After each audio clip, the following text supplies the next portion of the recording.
You know, the VR thing, we've all been looking at it actually for probably a year and a half.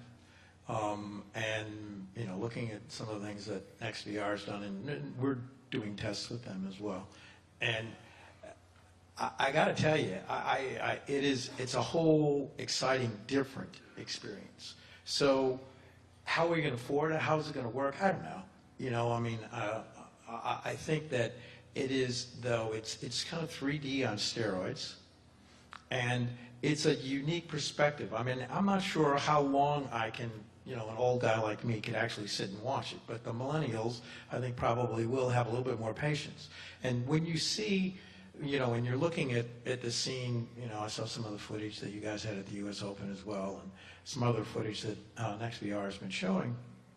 And you can see where you can put graphics in it, and you put yourself in that seat, in a football seat, you know, maybe right behind the bench or the coaches, and you literally are there. And I think that, you know, a lot of things that are going to have to come, you know, how's the audio, and what do you do with the audio?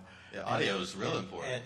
Right, and how do you make that audio part of that experience, you know, with the, you know, 7.1 or however that works. So you take that experience, you put in the graphics, and you make it look like a real show. Suddenly, that virtual reality is really cool. But now that's a whole other second screen. It's a whole, you know, it's something you're doing in addition to your normal broadcast as well. And I think that it's the kind of thing that doesn't have a huge cost of entry. So it's the kind of thing I think that we're going to start to see more and more of. And it's a pretty cool technology. We'll see. I mean, you know, look what happened with 3D. You know, we thought that, but 3D, by the way, is another. To me, this is 3D. You know, it's just kind of absurd. And if you look at the history of 3D, it was there in 1916. It came in 1923. It came back in the 40s. It came back in the 50s.